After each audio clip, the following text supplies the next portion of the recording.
just learned about this, and oh my gosh, I had to watch it several times. It made me so upset. I mean, this guy and his daughter are so lucky to be alive. And it made me really angry for this poor elephant to put this elephant. It's a very traumatic thing. I watched blow by blow what happened. She's just walking, and then all of a sudden she notices this thing out of the ordinary, and elephants will chase anything out of their enclosure. So she notices this and she's really upset, and she barrels towards him, charges very severely. And fortunately, I think the crowd made him realize that there was an elephant behind him because he seemed very unaware. And then when she sees that he's moving, thank goodness, she starts to then engage in the next. An elephant has a mock charge. She's running at him and sees she has an effect. So then she starts to engage in other behaviors. She throws her head forward, a head thrust, very aggressive, and then tosses her trunk forward, and also has the bottom of her trunk in a fist, which is another additional level of escalation of how upset she is. And then she emits this very escalated trumpeting. It's not an excited trumpet, it's a very angry, deep-throated trumpet. And then she stands there and watches that they actually leave the enclosure. But, he drops his daughter right outside those ropes. If he had dropped her inside, I don't know, this elephant does not have enough time to adjust to this indiscretion that was thrown at her. So she could have trampled her. I mean, it easily could have trampled her. She was so startled. If elephants have enough time to think about what's happening, she might have just ended at a mock charge. When they're running in a mock charge, they stop very short. So that all that momentum, they have to stamp their feet in order to stop. And she didn't have that much distance to travel, but she really had a lot of momentum. It was immediate. There's something in my enclosure and I'm going to chase it. And I've seen this a lot in captivity where even a wild turkey, I worked with folks at the Oakland Zoo with their elephants, and a wild turkey enters, and it's sometimes a fun thing. They'll just run after it. But elephants don't like to have something unusual in their environment, and if they feel confronted with it, because the man was so close, that the enclosure, she walks around and it's not that far away, and all of a sudden there's something new in the environment. She needs to get rid of it because she doesn't know what it is. And so to take the time, because elephants also don't use their vision as their first sense. They smell. Olfaction is very important, and vocal listening, acoustics, is very important to the elephant. And then once they are alerted to something, then they pay attention with their eyes. So they don't like to be startled with suddenly this image of something new in their environment.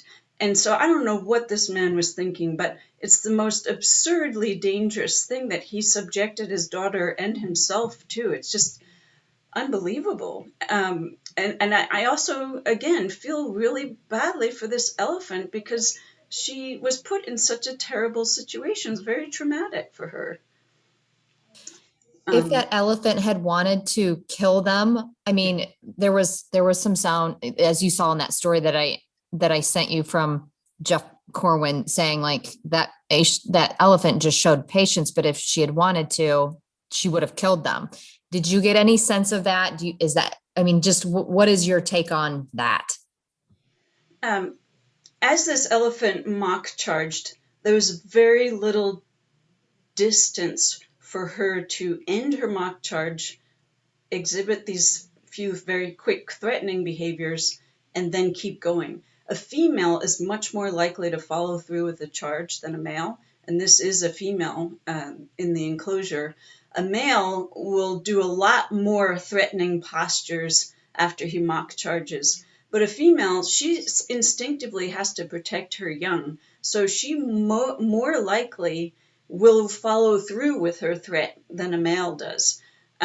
She does stop short, I think, because the man moved away. So they need to know, the elephant needs to know that its threat has an effect. And if it doesn't, it makes them even more upset. She could easily have followed through and trampled both of them. Hmm. What do you think of the gates? Now we understand there were two fences that he got through, and people that were there said he made through quite easily. One is electrified, but the zoo is not commenting today. But just your thoughts. It certainly begs the question: are those fences enough if he was able to get through so easily? Well, you know, these fences are supposed to keep the animals in and not as much the people out. I mean, you don't think that people are going to do this. An electric fence, he subjects his daughter to an electric fence. Some of those fences are very, very powerful in order to stop an elephant. In the field, uh, we use strong charges for elephants, setting up an electric fence around a cornfield for, farmers. Um, I just, you know, yes, zoos have to make sure that people can't get into these dangerous situations.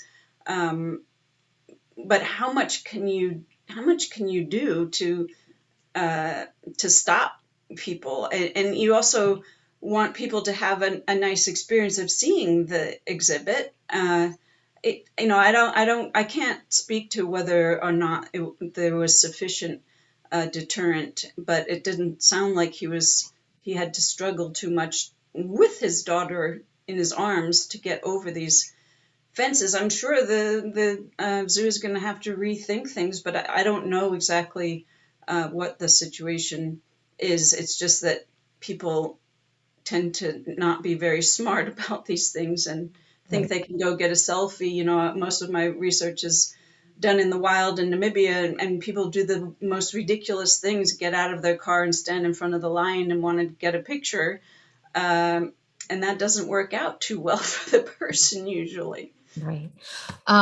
This may be a silly question, but is there any lasting trauma to that elephant? I mean, this is certainly something that she's probably had never been subjected to in her life in captivity like that, but I know they're very intelligent animals, so I was just curious about that.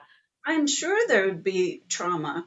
Um, you know, an elephant doesn't intend to hurt something, uh, unless they feel like they're defending themselves. And if she was if she was put in the position to defend herself in such a short distance and actually end up killing these two people, that would be so unfair to put on this poor elephant. She would have no intention of doing that. And there are lots of stories of elephants having remorse after having done something aggressive because they were provoked. So I'm sure there would be trauma. How long lasting this one little event? I mean, it's hard to say, but it's very unfair for animals to have to be subject. They're already in captivity, they can't go anywhere.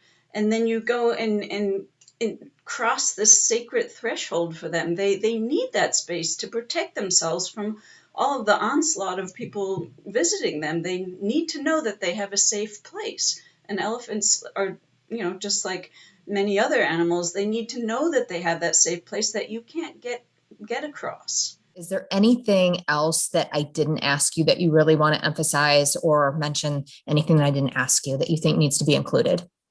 It's really our privilege to have these intelligent animals in our presence, and we choose to have them in captivity, and we need to respect them on every level. That this is They're really ambassadors for those individuals in the wild, that we have the privilege of seeing them up close in these environments, and don't ruin that for people. I mean, you're ruining for the elephants and all, gray apes and whatever enclosures people have chosen to jump into, tigers. Mhm.